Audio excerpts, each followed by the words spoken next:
अभिवादन स्वीकार कीजिए ब्रजेश मिश्रा का और आप देखना शुरू कर चुके हैं द डिबेट। बहनों भाइयों, योगी आदित्यनाथ के नेतृत्व में चल रही उत्तर प्रदेश की सरकार अपने कार्यकाल का 8 वर्ष पूरा करने जा रही है। 8 वर्ष किसी के लिए भी बड़ी उपलब्धि होती है, खासतौर पर उत्तर प्रदेश जैसे लार्जेस्ट स्टेट में चीफ मिनिस्टर बनना या सरकार चलाना ये अपने आप में एक बहुत बड़ी चुनौती होती है। मुख्यमंत्री योगी आदित्यनाथ इन चुनौतियों पर कितना खरा उतरे और कितना खरा नहीं उतरे, इन 8 सालों के उनके कार्यकाल को लेकर आज हम इस चर्चा को आयोजित करने के लिए एकत्र हुए। बहनों भाइयों, मुख्यमंत्री योगी आदित्यनाथ ने अपने कार्यकाल के 8 साल लगभग पूरे कर लिए।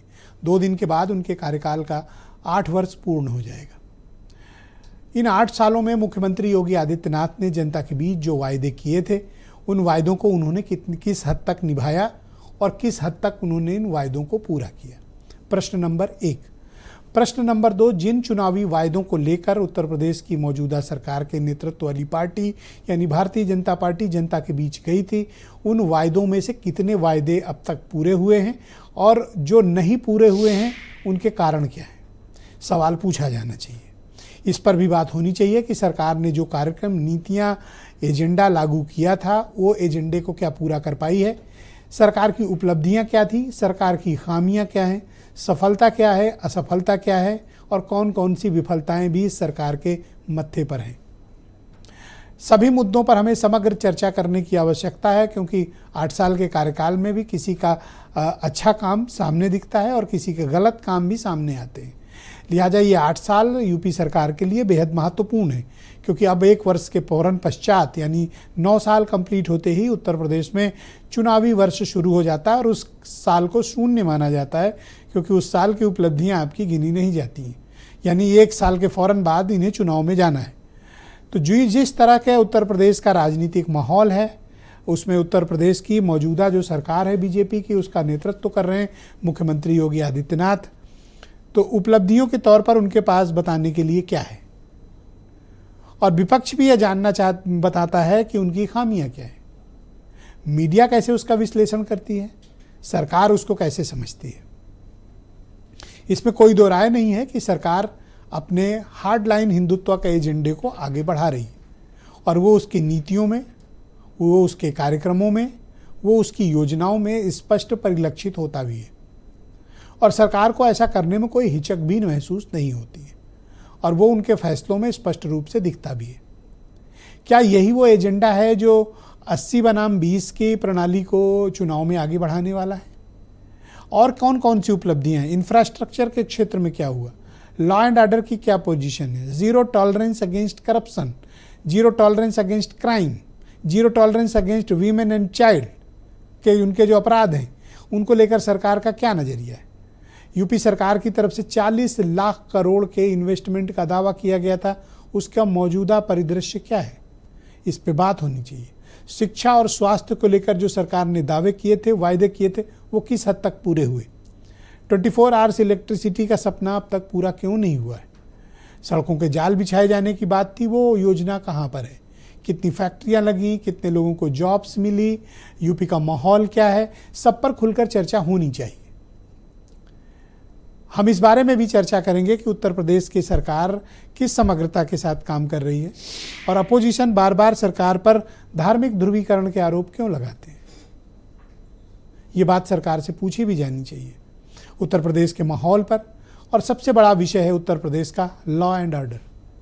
क्या उत्तर प्रदेश की कानून व्यवस्था ठीक है? क्या उत्तर प्रदेश की पुलिस का जो कामकाज का तरीका है वो सही है? इसके बारे में भी खुली चर्चा होनी चाहिए। क्या नहरों के टेल तक पानी पहुंच रहा है? क्या किसानों को सिंचाई की व्यवस्था मिल रही है? क्या खाद उन तक पहुंच रहा है, बीज उन्हें मिल रहा है? क्या मजदूरों को काम मिल रहा है, मनरेगा के पेमेंट्स आ रहे हैं? जो गांव गिराव में योजनाएं चल रही हैं उनका क्या असर है? इसके बारे में एक ओपन फोरम डिस्कशन होना चाहिए। मैं बहुत बार ऐसा पाता हूं कि डिस्ट्रैक्शन के लिए तमाम तरीके के इशूज़ सामने कर दिए जाते हैं या आ जाते हैं पॉलिटिकल डिस्कोर्स में चर्चा करने के लिए, और ख़ास तौर पर हिंदू मुसलमान के मुद्दे सर्वाधिक चर्चा में होते हैं। लेकिन बहनों भाइयों, ये जिस विषय पर आज हम सब एकत्र हुए हैं चर्चा के लिए, ये एक एक व्यक्ति से जुड़ा मुद्दा है।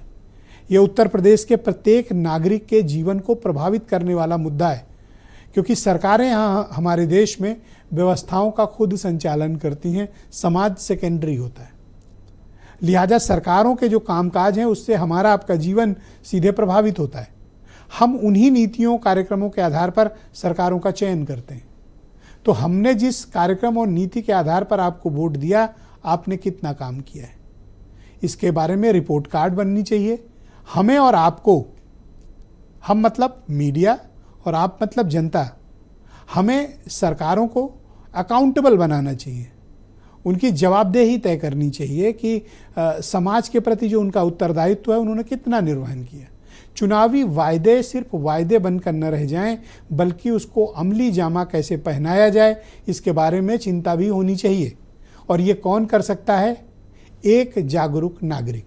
वो कौन है? वो आप हैं। हमारा काम आपको विजिलेंट करना है। हमें आपने दायित्व दिया है सरकार की नीति कार्यक्रमों पर नज़र रखने के लिए। विपक्ष को आपने काम दिया उसकी चौकीदारी करने को कि ठीक से लागू हो रही है कि नहीं, और सरकार का काम है उसको अमली जामा पहनाना, उन कार्यक्रमों को लागू करना। तीनों के अपने रोल डिफाइंड हैं। चौथे हैं आप जो इसके बेनिफिशियरी हैं, और आप ये बताएंगे कि आपको सरकार की योजनाओं से लाभ हुआ है या फिर नहीं हुआ है। आप किन विकल्पों पर विचार कर रहे हैं? आप क्या मानते हैं कि सरकार सफलता से काम कर रही है या सरकार अपने मोर्चे पर विफल है? आज इस पर खुली चर्चा होनी चाहिए ताकि हम एक स्पष्ट परिदृश्य समझ सकें कि उत्तर प्रदेश सरकार में योगी आदित्यनाथ के नेतृत्व में चल रही सरकार के 8 साल का मौजूदा विश्लेषण क्या है, उन्होंने जो वायदे किए वो कितने पूरे हुए हैं और जो नहीं पूरे हुए हैं उसके कारण क्या हैं।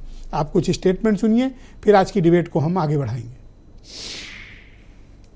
इन 8 सालों में उत्तर प्रदेश की कायाकल्प हुआ है। हर क्षेत्र में अभूतपूर्व तरक्की करने का काम, विकास की योजनाएं लागू करने का काम।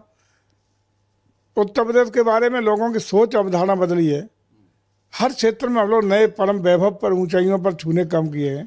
बीमारू राज्य से एक हिंदुस्तान के ग्रोथ इंजन के रूप में अपनी यूपी ने पहचान बनाई है। देखिए, ये सरकार पूरी तरीके से फेल है, विफल है। इनके आप घोषणा पत्र देख लीजिए, मैनिफेस्टो, कहीं पर भी कुछ भी नहीं है और न 10% भी अपने मैनिफेस्टो को पूरा नहीं कर पाए और केवल अपनी ढपली बजा रहे हैं। ये सरकार फेल है, पूरी तरीके से जंगल राज कायम है। आज जो कुशासन है भारतीय जनता पार्टी का, योगी जी का, जिस तरह से आम जनता के बीच में नफरत फैलाने का, बेरोजगार हड़पने का काम, पिछड़ी जातियों, अनुसूचित जातियों के अधिकारों को हनन करने का काम, जो ये कुशासन है, इसका जवाब जनता देगी। तो बहनों भाइयों, आज की इस परिचर्चा को आगे बढ़ाते हैं। मेरे साथ संजय चौधरी मौजूद हैं, भारतीय जनता पार्टी के प्रवक्ता हैं। सुनील साजन समाजवादी पार्टी के प्रवक्ता हैं। मनीष हिंदवी उत्तर प्रदेश में कांग्रेस कमेटी के प्रवक्ता। रोहित अग्रवाल प्रवक्ता हैं और सीनियर लीडर हैं राष्ट्रीय लोकदल के। और अरुण राजभर SBSP के नेशनल जनरल सेक्रेटरी हैं और प्रवक्ता हैं। वीरेंद्र सिंह जी हमारे स्टेट हेड, आप सभी का स्वागत और धन्यवाद इस जन जागरूकता की चर्चा में हिस्सा लेने के लिए। संजय चौधरी जी, मैं आपसे जानना चाहता हूं कि जो वायदे आपके पार्टी के नेतृत्व वाली सरकार ने किए थे, उन वायदों को आपने कितना पूरा किया? मैं आपसे 8 साल की उपलब्धियां जानना चाहता हूं। ब्रजेश भाई, आपने जिस तरह से इंट्रो में आज उत्तर प्रदेश की स्थिति की बात की, देखिए उत्तर प्रदेश भारत का एक ऐसा राज्य था जिसके बारे में कहते थे कि यहाँ पर किसी भी सरकार का लौट कर आना मुश्किल काम था। भारतीय जनता पार्टी की सरकार ने योगी आदित्यनाथ जी के नेतृत्व में 36 साल के बाद एक बार फिर से जनता का जनादेश हासिल करके ये बताया है कि भारतीय जनता पार्टी की सरकार जिसका नेतृत्व योगी आदित्यनाथ जी कर रहे थे, वे जनता की अपेक्षाओं पर खरे उतरे और जनता ने अपनी अपेक्षाओं के साथ उस पर मोहर लगाकर उन्हें उत्तर प्रदेश की बागडोर एक बार फिर से दी। ये ऐतिहासिक सत्य है कि योगी आदित्यनाथ उत्तर प्रदेश के वे मुख्यमंत्री हैं जो उत्तर प्रदेश के इतिहास में लगातार सबसे ज़्यादा दिनों तक सत्ता पर रहकर जनता की भलाई करने वाले मुख्यमंत्री के रूप में आज अंडरलाइंड है। यह ऐतिहासिक सत्य है। दूसरी बात, निश्चित रूप से आपने जो इस बात को कहा कि 8 वर्ष के जो ग्रोथ है उसको निश्चित रूप से जनता के बीच में रखा जाना चाहिए और जनता उसे कैसे देख रही है, जनता में क्या परिवर्तन है, उसे मैं एक निश्चित रूप से जो ग्रोथ है उसका सबसे बड़ा जो पैमाना है वो बजट है। 2017-18 में उत्तर प्रदेश का बजट था 3,84,660 करोड़ रुपए का। ये 2017-18 का बजट है उत्तर प्रदेश का ऑफिशियल। और 2024-25 का उत्तर प्रदेश का बजट है 8,08,736 करोड़ 6 लाख का टोटल। तो यह बताता है कि इन 8 सालों में, जिन्हें 2 साल अगर आप निकाल दीजिए कोरोना के काल में, जब कोई भी सरकार के पास रेवेन्यू कम आया, सरकार कर नहीं पाई, सरकार के पास एक्सपेंडिचर्स बढ़े, 8 सालों में उन 2 सालों को अगर आप अंडरलाइन करें तो इन 8 सालों में उत्तर प्रदेश का बजट लगभग 2.25 लाख, मतलब दोगुने से भी सवाया ज्यादा हो गया है। यह बताता है कि उत्तर प्रदेश वो राज्य है जो कभी बीमारू राज्य कहा जाता था, वो उत्तर प्रदेश आज इन 8 सालों में दोगुने से ज्यादा बजट की छलांग लगा चुका है। यह इकोनॉमिकल मोर्चे पर उत्तर प्रदेश की बढ़ती हुई ताकत को दिखाता है कि कैसे उत्तर प्रदेश ने ग्रोथ किया। वो उत्तर प्रदेश जो देश के बीमारू राज्यों में से एक कहलाता था। उत्तर प्रदेश के बारे में कहा जाता था कि उत्तर प्रदेश वो राज्य है जिसका इंफ्रास्ट्रक्चर ठीक नहीं है। आप तो बजट भाषण पढ़ रहे हैं, मैं तो आपसे उपलब्धियां पूछ रहा हूं। बिल्कुल, निश्चित रूप से मैं चाहता ये तो था हम कि सब पढ़ चुके हैं। यही अंतर जो है वो समझा जाए। आज उत्तर प्रदेश कौन सा उत्तर प्रदेश? आज उत्तर प्रदेश वो उत्तर प्रदेश है जो भारत के राज्यों में सर्वाधिक एक्सप्रेस वे के साथ खड़ा है, जो सर्वाधिक मेट्रोज के साथ खड़ा है, जो सर्वाधिक मेडिकल कॉलेजेस के साथ खड़ा है, जो सर्वाधिक एयरपोर्ट्स के साथ खड़ा है। और यह उत्तर प्रदेश वो उत्तर प्रदेश है जहां आज भारत के सबसे ज्यादा पर्यटक आ रहे हैं। गोवा से भी ज्यादा पर्यटक केवल बनारस में आ रहे हैं। यह उत्तर प्रदेश के बदले हुए हालात को निश्चित रूप से दिखा रहा है कि कैसे उत्तर प्रदेश ग्रोथ के रूप में आगे बढ़ रहा है जी। और उत्तर प्रदेश में नीचे कैसे बदलाव हुआ है। 8.57 करोड़ जनधन खातों से उत्तर प्रदेश के जमीनी हालात बदले हैं। 6.52 करोड़ प्रधानमंत्री सुरक्षा बीमा योजना के माध्यम से सामाजिक सुरक्षा लोगों के पास पहुंची है। 1.12 करोड़ अटल पेंशन योजना से लोग आज लाभान्वित हैं। 1.86 करोड़ उज्ज्वला के कनेक्शन के कारण महिलाओं की स्थिति बदली है, गांवों की तस्वीर बदली है। आपके पास 20 सेकंड और बचे हैं। और उत्तर प्रदेश में 1.71 करोड़ शौचालय। और यह कब कैसे हुआ? 8 सालों में उत्तर प्रदेश ने एक भी नया कर नहीं लगाया। उत्तर प्रदेश ऐसा राज्य है जिसने डीजल और पेट्रोल, जिसके दाम लगातार बढ़ा करते थे, 10 रुपया पर लीटर के माध्यम से दोनों स्तरों में। आप ये बात जो कह रहे हैं नया कर नहीं लगाया, ये बात आप शराब की दुकान के आसपास मत बोलिएगा।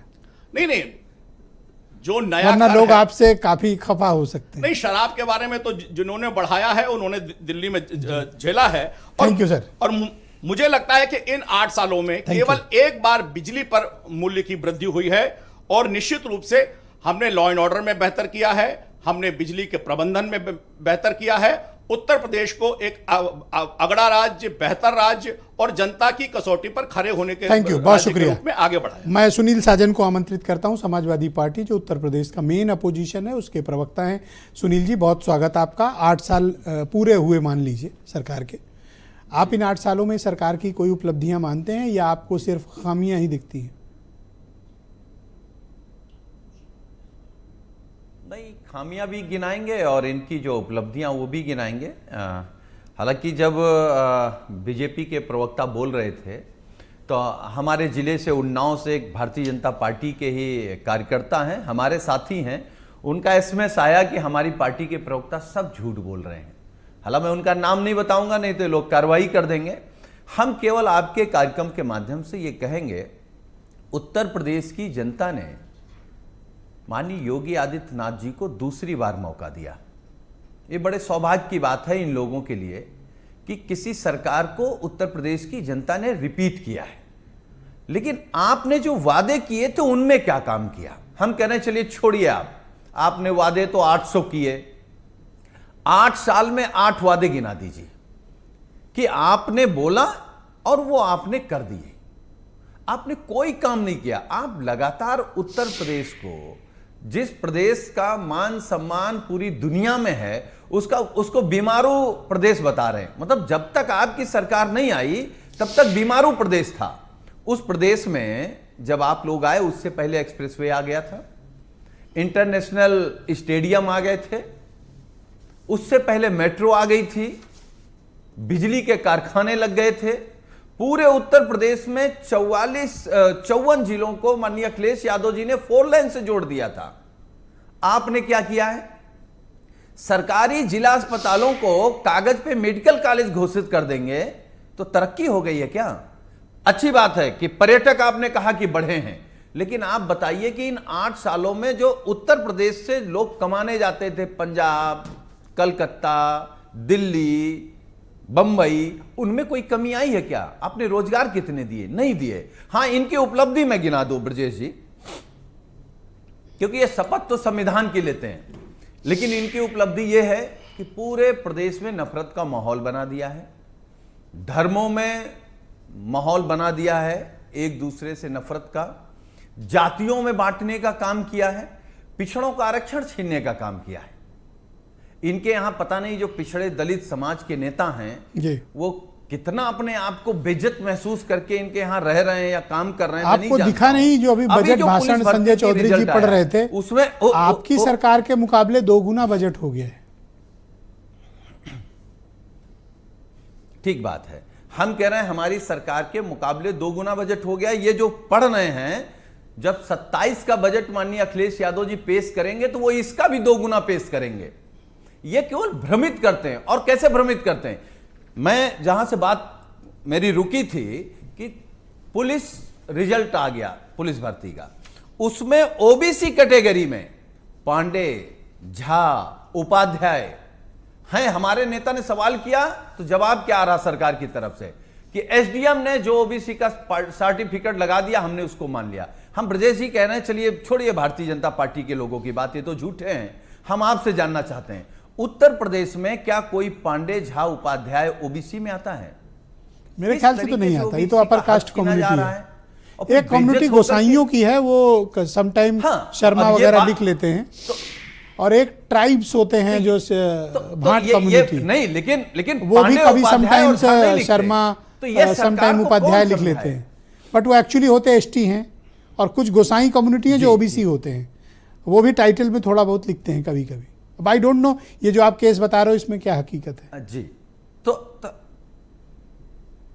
नहीं, तो इनसे पूछिए कि आपकी क्या उपलब्धि है, आपने कौन सा काम किया है, कौन सा आपने लखनऊ में, इनसे पूछिए, लखनऊ में माननीय योगी आदित्यनाथ जी पिछले 8 साल से हैं, क्या 8 सेंटीमीटर भी मेट्रो चली है आगे?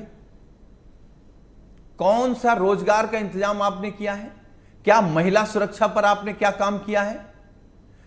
1090 जो माननीय अखिलेश यादव जी ने बनाया था, उसके बगल में 5 लाख का शौचालय बनवा दिया है और 55 लाख का प्रचार कर रहे हैं। यह है Bharatiya Janata party. Thank you sir. यह है इनकी सरकार। तो इनके कौन कौन से बखान करें? जी, बहुत शुक्रिया आपका। मैं रोहित अग्रवाल को इनवाइट करता हूँ। इस राष्ट्रीय लोकदल के प्रवक्ता और सीनियर लीडर हैं और उत्तर प्रदेश सरकार में सहयोगी भी हैं और बीजेपी के एनडीए का हिस्सा हैं। बहुत शुक्रिया रोहित जी। 8 साल का कार्यकाल सरकार का पूरा होने जा रहा है। आपका तो ज़्यादा पुराना नहीं है, आपका तो अभी नया नया मैरिज है। कैसा अनुभव है आपका और इनकी बाकी उपलब्धियों की? वैसे तो आप आलोचना करते थे 2024 के पहले, लेकिन अब जब आपके सामने ये विषय आया, अब आप उनके साथ चले गए, तो आप इस उपलब्धि को कैसे देखते हैं? देखिए ब्रजेश जी, सबसे बड़ी उपलब्धि तो ये देख सकते हैं आप कि विपक्ष के नेताओं के पास कुछ है ही नहीं बताने के लिए कि सरकार ने क्या खराब ऐसा कर दिया कि जिसके लिए विपक्ष के नेता हमलावर हो सके। मुझसे पहले सुनील साजन जी बोल रहे थे, उनको कहना चाहिए था अगर कानून व्यवस्था ध्वस्त थी तो ध्वस्त है, अगर सड़कों की हालत ध्वस्त थी तो ध्वस्त है, बिजली की क्या व्यवस्था है। तो ये कहीं ना कहीं बताता है कि जब विपक्ष के पास भी अगर शब्द ना हो तो इसका मतलब सरकार कुछ तो अच्छा कर रही है, जो विपक्ष भी उसकी आलोचना नहीं कर पा रहा है। तो सबसे बड़ी उपलब्धि नापने का जो पैमाना है, मुझे लगता है वो यहाँ से हम उठा सकते हैं। लेकिन दूसरी आप चीज़ स्वयं ये- सरकार की हाँ, उपलब्धि बिल्कुल। हैं। हम सरकार की उपलब्धि हैं, बिल्कुल सरकार की उपलब्धि हैं, क्योंकि उन्होंने किसानों का सम्मान किया। चौधरी चरण सिंह जी को भारत रत्न देके देश के और उत्तर प्रदेश के किसानों का भी सम्मान करने का काम किया। एक बात बिल्कुल साफ है ब्रजेश जी, मैं उपलब्धियां बताइए हाँ, मुझे। उपलब्धियां ये हैं। अचीवमेंट्स क्या है? अचीवमेंट्स देखिए, जो सरकार का 7 साल का कार्यकाल था, जिस पीरियड में हम इनके साथ नहीं थे, विपक्ष में थे, उस पीरियड के कार्यकाल को देख के ही हम इनके साथ आए हैं।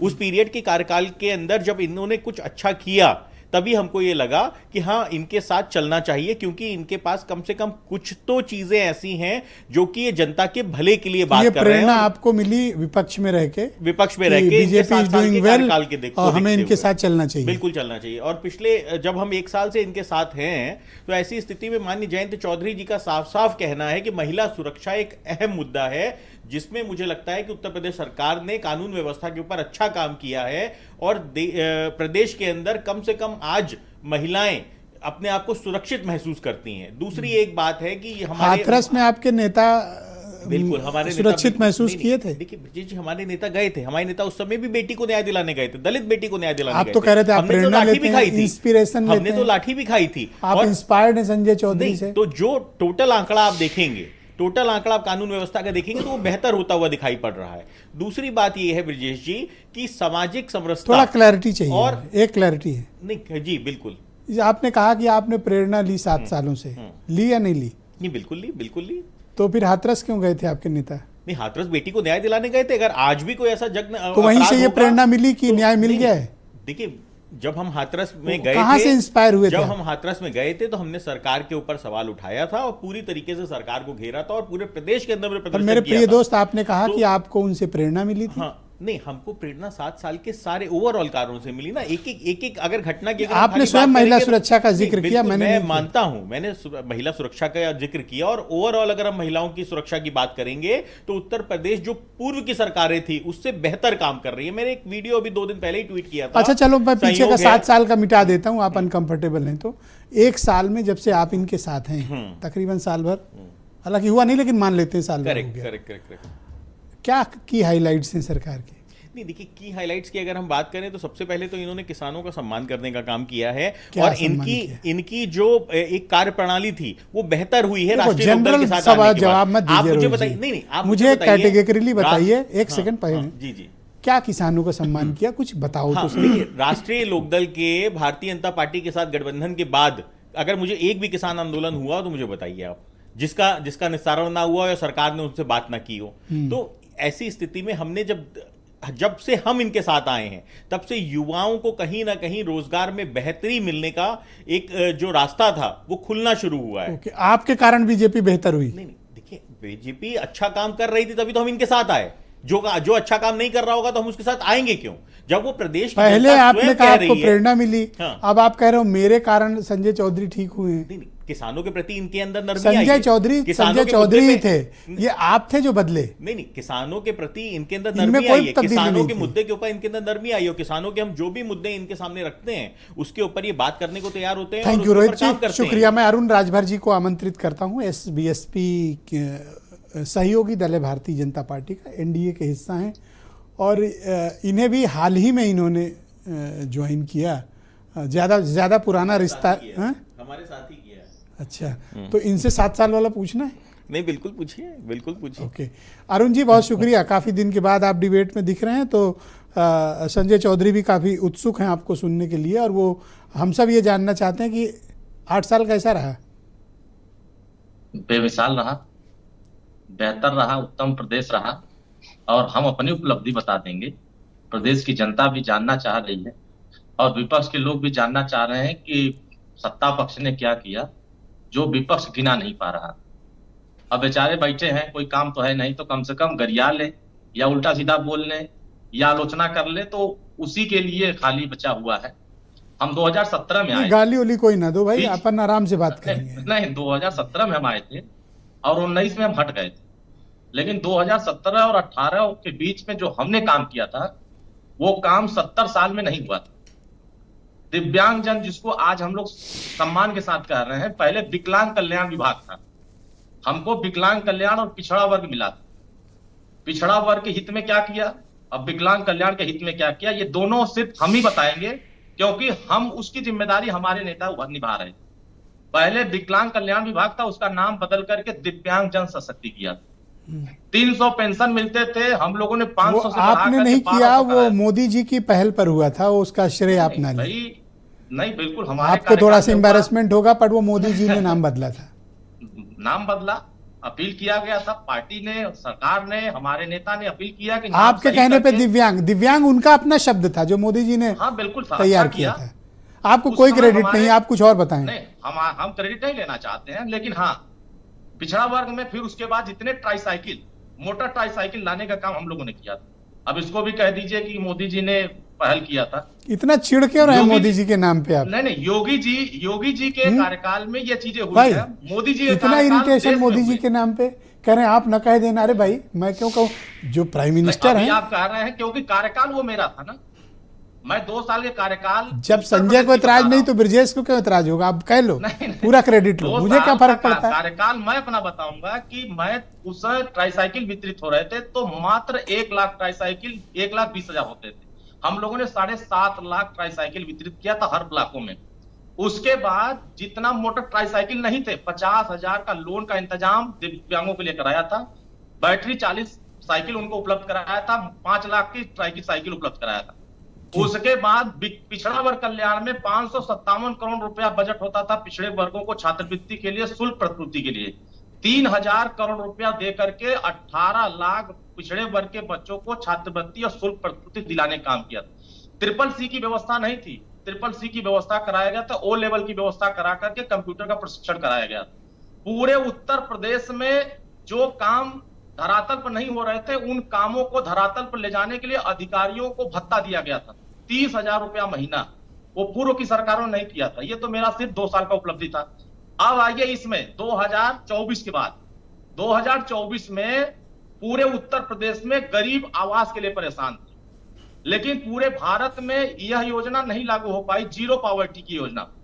पूरे उत्तर प्रदेश के 75 जिलों में commissioner, DM, CDO, BDO, DPRO, तमाम हमारे सेक्रेटरी और स्थानीय जो समूह के महिलाएं, तमाम गांव के जितने कमेटी होती है सरकार की, उन सभी के सहयोग से 13,75,000 गरीब परिवारों को आवास देने की व्यवस्था हम लोगों ने शुरू किया, जिसमें लक्ष्य रखा गया है कि 3 करोड़ उत्तर प्रदेश के गरीब परिवारों को, जिनके पास छत नहीं है, जिनका कच्चा मकान है, जिनका तिरपाल है, जिनका पतरा है, ऐसे लोगों का सर्वे 31 मार्च तक चल रहा है।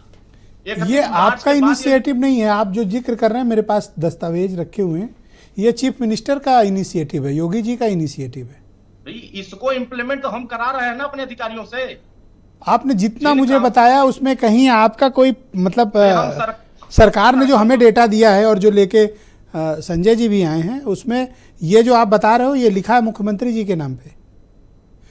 क्या बदलना है? आप कहो तो मैं चेंज कर दूं, मुझे कोई इतराज नहीं। नहीं, बिल्कुल नहीं, मुख्यमंत्री को श्रेय जाएगा, विभागीय मंत्री को श्रेय जाना चाहिए, जो विभाग के अधिकारी हैं उनको श्रेय जाना चाहिए।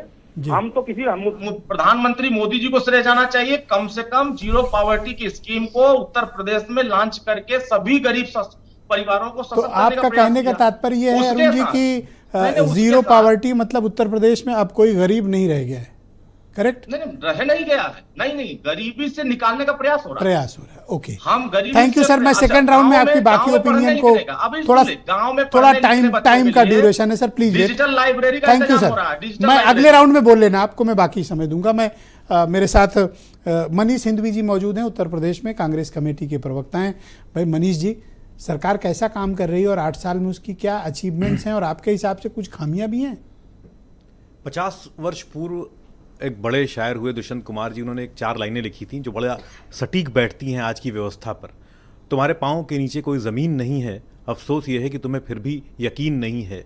मैं इन बेपनाह अंधेरों को सुबह कैसे कह दूं, मैं इन नज़ारों का अंधा तमाशबीन नहीं हूं। तो ये जो अंधराज मचा हुआ है योगी राज में 8 साल में, मैं सिर्फ 8 सवाल पूछूंगा। 8 साल 8 सवाल। यहाँ से शुरू करते हैं कि करप्शन की बात ये करते हैं। आज ही इन्वेस्ट यूपी जो उनका डीप प्रोजेक्ट था, वहाँ पर इनके अभिषेक प्रकाश जी कमीशन मांगते हुए पकड़े गए हैं। अभी अंडरग्राउंड है फिलहाल, उनके क्लर्क को पकड़ लिया गया, सस्पेंड कर दिया गया। हाँ, वो सस्पेंड तो कर दिया, लेकिन वो अंडरग्राउंड हो गए हैं और क्लर्क जो जिसके थ्रू मांग रहे थे उसको पकड़ लिया गया है। इन्वेस्टर समिट के नाम पर जो फ्रॉड हुआ, 18 से शुरू हुआ और 23 तक आते आते 4,18,000 करोड़ का दावा। करप्शन किया, पकड़े गए, सस्पेंड हो गए, सजा मिलेगी। मतलब लगातार करप्शन चल रहा है ना। कौन सा सस्पेंशन? अभी हम भी बैठे हैं, आप भी बैठे, 5-6 महीने में फिर वापस आ जाएंगे, फिर करप्शन करेंगे। इन्वेस्टर यूपी के नाम पर, समिट के नाम पर देखिए क्या तमाशा चल रहा है। 18 में इन्होंने कहा 4,28,000 करोड़ का एमओयू साइन हो गया। अभी लेटेस्ट 23 तक आते आते वो चला गया 33 लाख करोड़ तक। अगर आप बीच में जितने हुए हैं सबको जोड़ लीजिएगा तो इनके हिसाब से लगभग 70 लाख करोड़ का इन्वेस्टमेंट, 70 लाख करोड़ का इन्वेस्टमेंट होना चाहिए यूपी में। मैं कहता हूं व्हाइट पेपर ले आइए, सवाल है मेरा, व्हाइट पेपर ले आइए और दिखाइए कितना पैसा आया। आप जनता को मूर्ख बना रहे हैं। दूसरा सवाल किसानों का, मैं बहुत पीछे नहीं जाऊंगा। आप दुगनी आय करने की बात कर रहे थे ना, और आज का हालात ये हैं कि अभी अक्टूबर में किसानों को ब्लैक में यूरिया डीएपी खरीदना पड़ रहा था, ब्लैक में खरीदना पड़ रहा था। और पूरे प्रदेश में एफआईआर दर्ज करी गई क्यों कि ब्लैक में ना बेचा गया, लेकिन सवाल है कि ऐसी नौबत आ ही क्यों रही है। दूसरी बात, गन्ना समर्थन की बात करते हैं, ये 8 साल में कुल 3 बार गन्ना का समर्थन मूल्य बढ़ाया गया, मात्र 55 रुपया। आप 8 साल में देखिए महंगाई कहां से कहां पहुंच गई। उसके बाद मजदूरों की बात करते हैं। 7 दिसंबर 2024 से अब तक लगभग 100 करोड़ रुपया मनरेगा का बकाया है। होली बीत गई, ईद आने को है, कैसे मनाएगा मजदूर त्योहार अपना? किसकी बात करते हैं आप? तीसरा ईद सवाल, में पैसे मांगोगे क्यों? होली पे तो मांगेंगे, होली पे मांगेंगे ना। अरे मुझसे क्यों ऐसे कह रहे हो, मैं थोड़ी ले भाई आपने सवाल उठाया तो मैं सवाल का जवाब दे रहा हूं। होली पे मांग सकता है ना, होली बीत गई, 100 करोड़ रुपया बकाया है। तीसरा सवाल, अपराध में महिलाओं के खिलाफ अपराध उत्तर प्रदेश में सबसे ज्यादा है। मैं नहीं कहता, एनसीआरबी कहती है। कैसे? एनसीआरबी कहती है कि पूरे देश में। कौन सा अपराध हो गया? मैं नहीं कह रहा हूं, नेशनल क्राइम रिकॉर्ड ब्यूरो कह रहा है, जो मोदी जी के अधीन है। वो कहता है कि उत्तर प्रदेश में जितना अपराध पूरे देश में महिलाओं के प्रति होता है, 15% अकेले यूपी में होता है। 8 हो गए कि अभी बचा कुछ? अभी बचा हुआ है सर, जल्दी करो। मैं जल्दी कर रहा हूं। जो दलितों की बात करिए आप, उनकी अस्मिता पे संकट है। जो सामाजिक अपराध खत्म हो गए थे, बारातों पर हमला, वो फिर शुरू हो गए हैं। यानी आपकी मानसिकता दलितों के खिलाफ बढ़ रही है। आरक्षण तक संकट में है। वो 69,000 शिक्षक भर्ती का मामला यहां पर है। आउटसोर्सिंग कमीशन बनने जा रहा है, आप कहां? आरक्षण पर संकट है ना। अगला सवाल, युवाओं की बात कर लीजिए। 7 साल में 8 साल में सिर्फ पर्चे लीक हुए हैं, या रिजल्ट नहीं आए हैं, या नौकरियां निकाली नहीं जा रही हैं। अगला सवाल, भ्रष्टाचार की बात करिए। रामपथ से लेकर भगवान राम के नाम पर रामपथ बना, जिसमें गड्ढा हुआ। पूरे प्रदेश में तमाम सोशल मीडिया पर फोटोज वायरल हैं, जहां पर रोडें धंस जा रही बनने के बाद। कोरोना का वो भयावह दौर, जब लोग मर रहे थे और इनके लोग भ्रष्टाचार में लिप्त थे, जब हर चीज में भ्रष्टाचार हो रहा था कोरोना। 20 सेकंड बचे सर आपके पास। अगला सवाल, बदहाल स्वास्थ्य सेवाओं की बात करिए। एम्बुलेंस को धक्का मारते लोग दिख जाएंगे, लाशों को कंधे पर लेकर दौड़ते लोग दिख जाएंगे, बेड का अभाव दिख जाएगा, सामान्य परीक्षण नहीं हो पा रहे हैं जी। और जिस संजय चौधरी और की बात कर रहे थे, मैं वहां मनीष सिंधवी, ये दोनों काफी प्रिपेयर होके आए हैं। अगला सवाल मेरा अर्थव्यवस्था पर है। सर सब खत्म कर दो। बस अगला सवाल अर्थव्यवस्था पर है। अर्थव्यवस्था की बात आदरणीय संजय जी कर रहे थे। इस कैग कहता है कि उत्तर प्रदेश में कर्जा बढ़ता जा रहा है।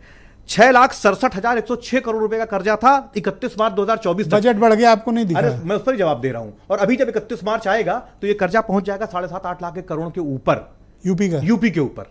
ठीक है ना। कर्जा ये कैग कह रहा है कि ये बहुत डराने वाली स्थिति है। Thank you sir. एक मिनट प्लीज। अब जो बजट की बात कर रहे हैं, उस बजट का 30 से 35% पैसा खर्च ही नहीं होता है। 30 से 35% पैसा खर्च नहीं होता है। यानी अगर 8 लाख करोड़ का बजट है तो इफेक्टिवली वो 5 लाख करोड़ का है। और अभी रुकिएगा, प्रति व्यक्ति आय, प्रति व्यक्ति आय यूपी में सबसे कम है, बिहार से सिर्फ ऊपर है। Thank you sir. Okay, Viren ji आ गए हमारे साथ डिबेट में। वीरेन जी, 8 साल सरकार के कार्यकाल हो गए और 8 साल किसी भी राजनेता के लिए, किसी भी पार्टी के लिए बहुत बड़ी गौरव की बात होती है कि बैक टू बैक उनकी गवर्नमेंट कंटिन्यू कर रही है। सरकार ने कैसा कामकाज किया? ब्रजेश जी, कोई भी सरकार अब जब सालगिरह मनाती है तो वो अपनी उपलब्धि बताती है, विपक्ष उसकी कमियां बताता है। दोनों को हक है कि अपनी बात रखे। वैसे जैसे बजट को हर सरकार बहुत अच्छा बताती है और विपक्ष बताता है कि सबसे खराब बजट है, वो इसी तरह से आप मान लीजिए कि जब सालगिरह आती है तो उस पर यही बात आती है। लेकिन 8 साल तक किसी सरकार का उत्तर प्रदेश जैसे विशाल राज्य में लगातार रहना और योगी का 8 साल तक मुख्यमंत्री रहना, ये भी एक बड़ी उपलब्धि है। आम जनमानस ये मानता है कि कोई सरकार अगर स्थिर है और 5 साल तक चलती है तो स्वाभाविक है कि वो जन कल्याण के कुछ बड़े काम कर जाएगी, उसके खाते में उपलब्धियां रहेंगी।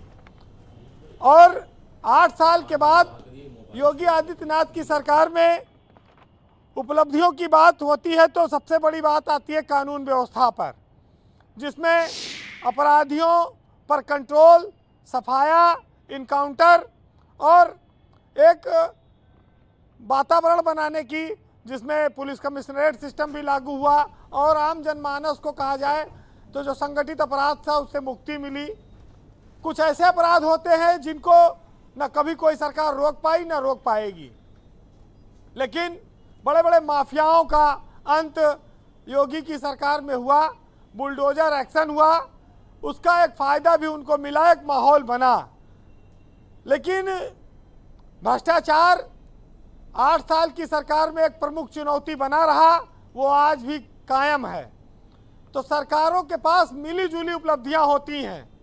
एक तरफ योगी की सरकार एक्सप्रेसवे, औद्योगिक विकास, और कानून व्यवस्था के मुद्दे पर बहुत बड़े बड़े दावे कर सकती है, श्रेय ले सकती है, लेकिन दूसरी तरफ तहसीलों और थानों में जो समस्याएं हैं आम जनमानस के सामने और घूसखोरी का जो सिस्टम है उस पर अंकुश लगा पाना बेहद कठिन है। यूपी में डबल इंजन की बात आई कि डबल इंजन की सरकार है, लेकिन अकेले योगी के दम पर सरकार में दोबारा भाजपा आई तो ये कहा जा सकता है कि योगी की छवि इसमें बहुत बड़ी है और उनको जनता ने ईमानदार मुख्यमंत्री के तौर पर पसंद किया है। वो हिंदुत्व का भी एक बहुत बड़ा चेहरा है।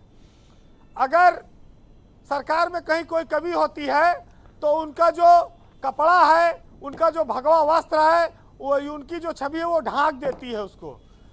जहां सरकार में फेल होता है मामला, वहां वो हिंदुत्व के नेता के तौर पर वो आगे बढ़ जाते हैं। तो बैलेंसिंग सिस्टम एक है योगी के रूप में बीजेपी के पास, आप इसको इस तरह से देख सकते हैं। जहां तक निवेश की बात है, औद्योगिक स्थितियों में सुधार की बात है, तो जो सरकार काम करेगी कुछ न कुछ सुधार लाएगी।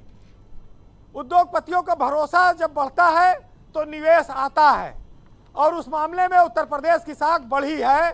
इस साख पे हर कोई इस बात को स्वीकार करेगा कि उद्योगों को सरलीकरण करने में, निवेश लाने में सरकार ने कई सारी नीतियां बदली और बनाई हैं, प्रोत्साहन भी दिया है।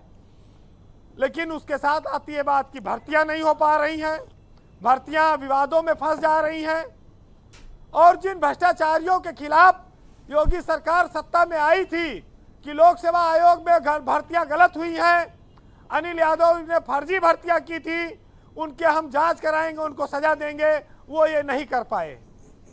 ये भी इनके साथ जुड़ा हुआ है। और अच्छी बात आपको बताऊं कि 8 साल की एक 2 बड़ी उपलब्धियां आपके सामने बैठी हैं। एक ओम प्रकाश राजभर की, उनको वो फिर से अपने पार्टी में लाए और उनको मंत्री बनाया। अरुण जी आज मंत्री की तरह बैठे हुए हैं, सत्ता के भागीदार हैं। दूसरे आप अग्रवाल साहब भी बैठे हैं, ये भी देखिए चुनाव के ठीक पहले आए लोकसभा के और आज सत्ता में हिस्सेदार हैं। ये भी उपलब्धि है भाजपा की कि जो विरोधी थे उनको अपने साथ ले आए। हालांकि राजभर जी ने कहा था कि पीला गमछा पहन के जाओगे थाने पे कोई कुछ नहीं बोलेगा, लेकिन कई जगह बहुत मारा पीटा लोगों ने। इस पर थोड़ा से और कार्रवाई करने की जरूरत है। ब्रजेश जी, मेट्रो का विस्तार 5 जिलों में पहुंचा, एक्सप्रेसवे की बात आई, एयरपोर्ट जेवर से लेकर कई जिलों में बढ़ने की बात आई, काशी में कॉरिडोर, राम मंदिर का अयोध्या में निर्माण, धार्मिक पर्यटन और कुंभ मेला, ये सब योगी सरकार की उपलब्धियां हैं और ये अपनी उपलब्धियों पर उनको बखान करना चाहिए, इसका पूरा उन्हें हक है, इस पर कोई रोक नहीं है। और सबसे बड़ी बात यह है कि हम जिस बुलंदी पर जब रहते हैं तो वहां पर कुछ और चीज़ों पर सरकारों की जिम्मेदारी है देखने की। सरकार जब सत्ता में आई थी तो इसने कहा था कि हम प्राइवेट स्कूलों की मनमानी पर रोक लगाएंगे, लेकिन ना तो उनकी फीस पर रोक लग पाई, ना तो हजारों रुपए की जो कॉपी किताब हर साल खरीदना पड़ता है उस पर कोई रोक लग पाई। आज स्वास्थ्य व्यवस्था को लेकर आए दिन सवाल खड़े होते हैं, खास तौर से प्राइवेट अस्पतालों के मनमानी लूट पर कोई नकेल नहीं लग पाई। इस पर सरकार को ध्यान देने की जरूरत है। बार बार कहा जाता है कि विधायकों के फोन अधिकारी नहीं उठाते, अधिकारी निरंकुश हो गए हैं। ये जो स्वर उठते हैं इस पर रोक लगाने की भी जरूरत है। और आज एक 5% कमीशन मांगने के चक्कर में लखनऊ के पूर्व डीएम रहे अभिषेक प्रकाश भ्रष्टाचार के आरोप में सस्पेंड किए गए हैं। ये भी योगी सरकार की एक भ्रष्टाचार के खिलाफ जो इच्छा शक्ति है उसकी मजबूती का प्रमाण है। ये बहुत बड़ा मामला है। एक सीनियर आईएएस अफसर को बर्खास्त करना कोई मामूली बात नहीं है। मैं इन सब चीज़ों का स्वागत करता हूं और ये भी मानता हूं कि किसी भी मुकाम को हासिल करना जी कोई बड़ी बात नहीं है। उस मुकाम पर ठहरना, रुकना, सतत बने रहना, ये बहुत बड़ी बात है। क्योंकि जो जितनी बड़ी कुर्सी पर होता है उसके लिए धमाके उतनी ही तेज किए जाते हैं। लेकिन भाजपा का एक नारा था कि सब पर भारी अटल बिहारी, तो अब आजकल सब पर भारी भगवाधारी चल रहा है। जी कंक्लूड करें वीरेंद्र जी। सुनिएगा, एक साहित्यकार ने लिखा है कि हर कुर्सी पर, ऊंची कुर्सी पर बैठने वाला आदमी हरदम सुखी नहीं रहता है, हरदम उसके सामने बड़ी चुनौतियां होती हैं। उसी पर ये 4 लाइनें हैं कि जो मुस्कुरा रहा है उसे दर्द ने पाला होगा, और जो चल रहा है उसके पाँव में छाला होगा, और बिना संघर्ष के इंसान चमक नहीं सकता है, और जो जलेगा उसी दिए में उजाला होगा। बहुत शुक्रिया वीरेंद्र जी, आपका बहुत बहुत धन्यवाद। ग्राउंड जीरो से अपना फीडबैक, ओपिनियन और ऑब्जर्वेशन योगी आदित्यनाथ की सरकार के कार्यकाल के 8 वर्षों के बारे में उपलब्ध कराने के लिए आपका बहुत शुक्रिया। बहनों भाइयों, दूसरा चरण प्रारंभ करते हैं इस परिचर्चा का। संजय चौधरी भारतीय जनता पार्टी के प्रवक्ता हैं। पहले राउंड में विपक्ष ने बहुत करारा हमला किया, खासतौर पर समाजवादी पार्टी और कांग्रेस पार्टी ने। इसका जवाब देंगे संजय चौधरी, और आपके पास है समय 2 मिनट का। और ब्रजेश भाई, दोनों मेरे मित्रों ने जो बात कही है, दोनों की 2-2 बातों का जवाब दूंगा। अगर समय आप देंगे तो और ज़्यादा 2 मिनट है सर। ब्रजेश भाई ने बहुत बेहतरीन जवाब दिया है। साजन जी का जो कह रहे थे कि 8 सेंटीमीटर मेट्रो नहीं चली, तो मुझे लगता है कि स्मृति का लोप अक्सर हो जाता है और समाजवादी पार्टी को ज़्यादा ही हो जाता है। अगर 3 नए शहरों में मेट्रो चली है तो ये बताने के लिए पर्याप्त है कि सुनील जी जाकर निश्चित रूप से शीशा देखिएगा और अपना चेहरा भी देख लीजिएगा। सारी जनता देख रही है कि कैसे कैसे नए शहरों में मेट्रो चल रही है। आपने मेट्रो चलाई थी सिंगार नगर से लेकर चारबाग तक, इसके बाद आप मेट्रो नहीं चला पाए थे। मेट्रो पूरी की हमने। एक्सप्रेसवे आप जाइएगा, जब दिल्ली जाइएगा और वहां जो यूटिलिटी सेंटर बने हैं, और उन यूटिलिटी सेंटर पर भारतीय जनता पार्टी के औद्योगिक विकास मंत्री सतीश महाना जी का शिलालेख लगा है। मुझे लगता है कि बिना चश्मे से भी आप बेहतरीन तरीके से उसको देख पाएंगे और देखकर शर्मिंदा जरूर होंगे। दूसरी बात, मेरे कांग्रेस के मित्रों ने जो सवाल उठाया उसका जवाब दूंगा। पूरी दुनिया जानती है कि कर्जा दुनिया में सबसे ज्यादा किस पर है? अमेरिका पर। कर्जा मिलता किसको है? कर्जा मिलता है आपकी पेइंग कैपेसिटी के बेस पर। एक नाई को कितना कर्जा मिलेगा और एक होटल वाले को कितना कर्जा मिलेगा, यह बताने के लिए पर्याप्त है कि कर्जा पेइंग कैपेसिटी के बेस पर होता है। दुनिया में अमेरिका में सबसे ज्यादा आप नाइयों को इतना कमतर देखते हैं, आप नाइयों के प्रति आपके मन में ऐसी भावना क्यों है? आप कोई और उदाहरण भी प्रस्तुत कर दे सकते थे। आप नाइयों को टारगेट क्यों कर रहे हो? सामान्य कोई भी व्यक्ति आप किसी और का भी जिक्र कर सकते हैं। वाई नाई? कोई भी व्यक्ति होगा जिसकी अर्थव्यवस्था छोटी होगी उसे कम लोन मिलेगा, जिसकी अर्थव्यवस्था बड़ी होगी उसको ज्यादा लोन मिलेगा, और जैसे जैसे अर्थव्यवस्था बढ़ेगी आपकी पेइंग कैपेसिटी बढ़ेगी, आपको ज्यादा लोन मिलेगा। 8 सवाल। ये एक और 8 सवाल इन्होंने यूरिया की बात की। आप 8 सालों में बताइए कि कहां पर किसानों पर लाठी चली हो। इस उत्तर प्रदेश में किसानों पर लाठी भी चली है और गोली से किसान मरे भी हैं, और मित्रवर आपकी सरकार में मरे हैं, कांग्रेस की सरकार में मरे हैं। यह वो सरकार है जिसने यूरिया के बेसिक स्ट्रक्चर को समाप्त किया, उसे नीम कोटेड बनाया, उसका मिसयूज खत्म किया। आपने बात की थी गन्ना किसानों की। गन्ना किसानों का कितना भुगतान हुआ है पिछले 8 वर्षों में?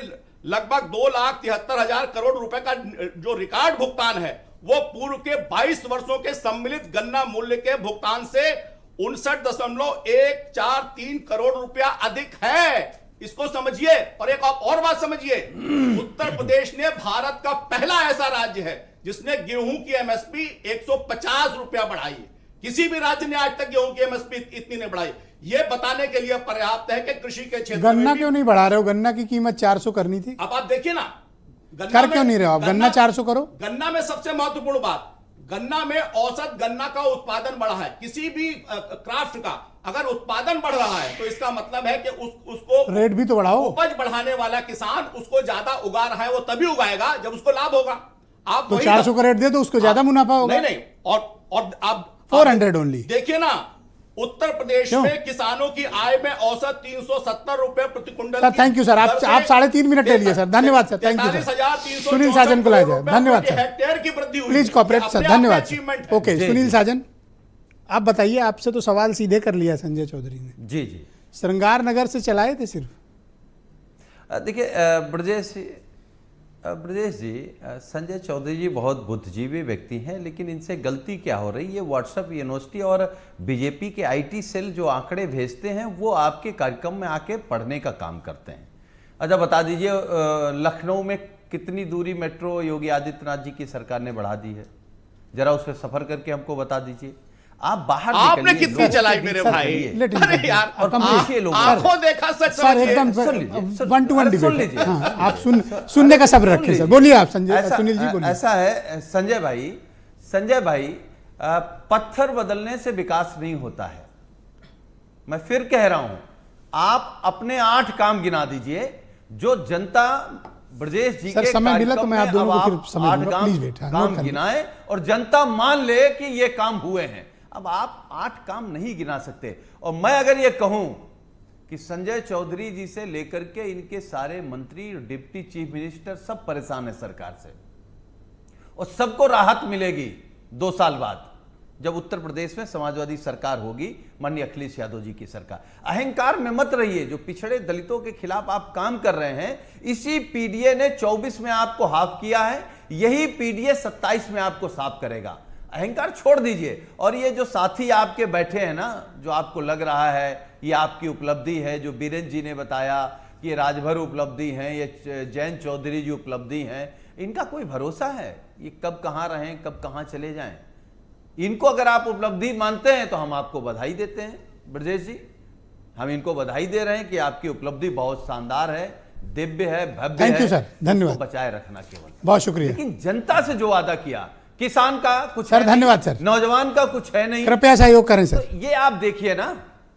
ये तो आप पे डाउट क्रिएट कर रहे हैं। लेकिन पहला एक मेरा सवाल है, मैंने संजय चौधरी से कहा, डिमांड की, एक पत्रकार के रूप में डिमांड की, गन्ना का रेट 400 कर दो। क्या रोहित अग्रवाल समर्थन करते हैं मेरी मांग का?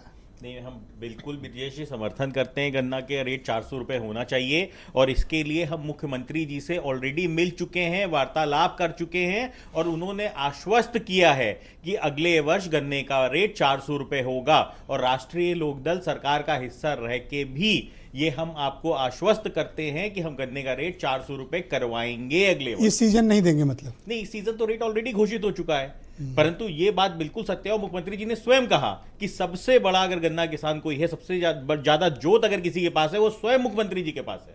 तो अगर गन्ने का रेट 400 रुपये होगा तो सबसे ज्यादा डायरेक्ट फायदा जिसको पहुंचेगा वो मुख्यमंत्री योगी आदित्यनाथ जी को पहुंचेगा। और ये पूरी जिम्मेदारी से साधु संत आदमी, उनके पास कौन सी जमीन, कैसी बातें करने चले आए हो आप? तो ये अजीब बातें, मतलब ये काम विपक्ष को करना था, आप ही ये सब कर दे रहे हो। ये अरे ऐसे कोई कहता है उनके पास कहाँ जमीन है? नहीं ब्रजेश जी, देखिए साधु संत के पास तो सारे शिष्यों की जमीन होती है, और क्या है, सारे साथ जितने उनके शिष्य हैं उनके लिए तो वो चिंतित रहते हैं। ईश्वर आप जैसा दोस्त ना दे किसी को। नहीं, देखिए ब्रजेश जी, एक बात समझनी पड़ेगी, ये बहुत अब मुझे सुनील साजन की बात में मुझे थोड़ा वजन दिखा। नहीं, वजन नहीं, सुनील साजन जी की बात का भी जवाब दे दूं मैं, क्योंकि गन्ना किसान की आपने बात कर ली थी, वो मेरे लिए बहुत मुख्य बात मानती, तो इसलिए मैं सुनील साजन जी की बात का जवाब दे दूं। 1989 में मुलायम सिंह जी ने अगर चौधरी अजीत सिंह जी को धोखा ना दिया होता तो सुनील साजन जी ये जो साइकिल लेके बैठे हैं ना, ये साइकिल ना होती। तो ये समझना पड़ेगा कि धोखेबाज कौन है और कहां से आपकी उपज हुई है साइकिल की। वो चौधरी चरण सिंह जी की विचारधारा से ही आपकी उपज हुई थी, और आपको गुंडाई में बदल दिया। अब थोड़ा इस राउंड में समय का अभाव है। मनीष जी, मैं सीधे जवाब दे देता हूं जो आदरणीय संजय चौधरी जी ने बात उठाई थी।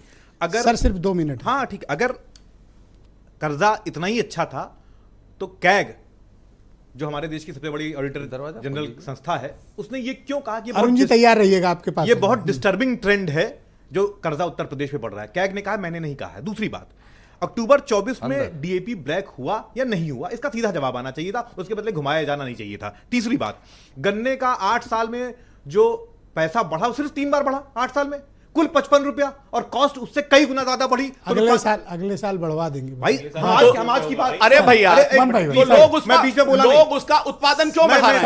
मैं उसका जवाब दे रहा हूं। मैं जवाब दे रहा हूं।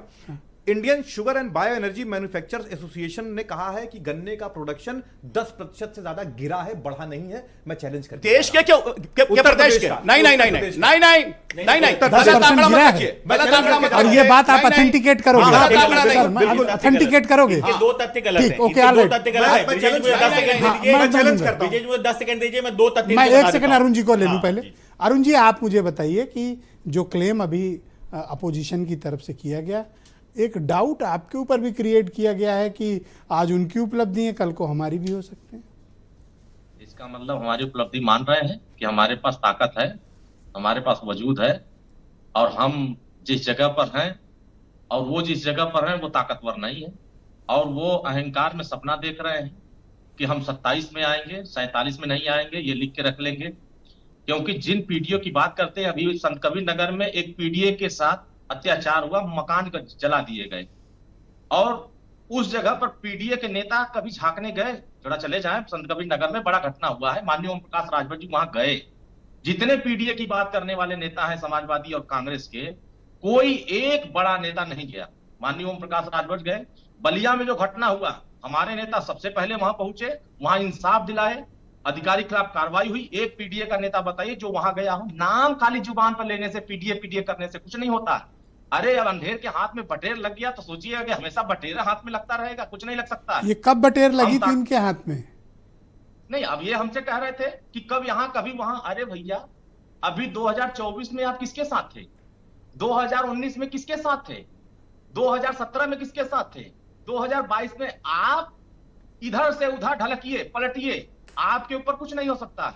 हम और रोहित भाई अगर सम्मान के लिए, समाज के न्याय के लिए, समाज को सुरक्षित करने के लिए, समाज की भागीदारी दिलाने के लिए अगर खड़े हो जा रहे हैं, तो इनको वो चीजें दिखाई दे रही है जो चीजें इनका डर बता रहा है। वो जान रहे हैं कि हम ताकतवर हैं, इसलिए वो नहीं। थैंक यू सर, धन्यवाद सर। जहां है धन्यवाद। वो आने वाले 2027 में भी थैंक यू सर, धन्यवाद। दोहराएगा। संजय जी, मैं आपको 20 सेकंड दे पाऊंगा। अगर 20 सेकंड जो आप, मुझे दे मैं दें। दूंगा 20 सेकंड दूंगा आपको वायदा, और आप लोग भी थोड़ा डेकोरम मेंटेन करिएगा कि 20 सेकंड में बात खत्म कर लें और इंटरप्ट एक दूसरे को ना करें।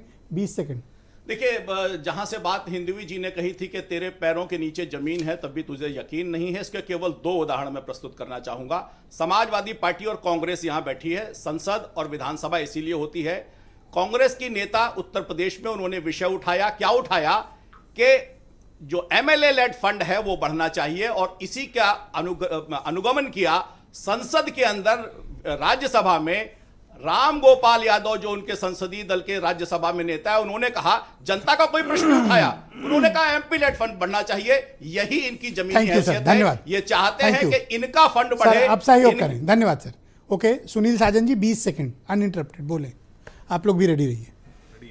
जी जी ब्रजेश जी, क्योंकि मैं जो बोलता हूं सच ही बोलता हूं। मैं आपके कार्यक्रम में कह सकता हूं, अब राजभर जी नाक भी रगड़ेंगे तो समाजवादी पार्टी इनको नहीं लेगी, और क्योंकि राजभर समाज हमारे साथ है। ये तो हारे हैं सर, ये नाक रगड़ने इस तरह के अपमानजनक टिप्पणी ना चिल्लर तो कहा करके चले नहीं, 1 सेकंड अरुण, अरुण प्लीज, चिल्लर है, अरुण प्लीज, आवाज उठा रहा है, अरुण प्लीज। और दूसरी बात, अरुण प्लीज, दूसरी मैं दे दूंगा समय आपको। अरे दूसरी बात, अरे मान लीजिए, अरे भाई 2027 में अब किसी भी विधानसभा से सदन नहीं आओगे, अपने नेताजी को बता देना नहीं आएंगे। अहंकार बंद कर दीजिए, ये अहंकार है आपका, ये अहंकार भी देश की जनता धन्यवाद, चाहती है। Thank you sir, thank you sir, तो ये अहंकार में मत रहिए। थैंक यू सर, धन्यवाद।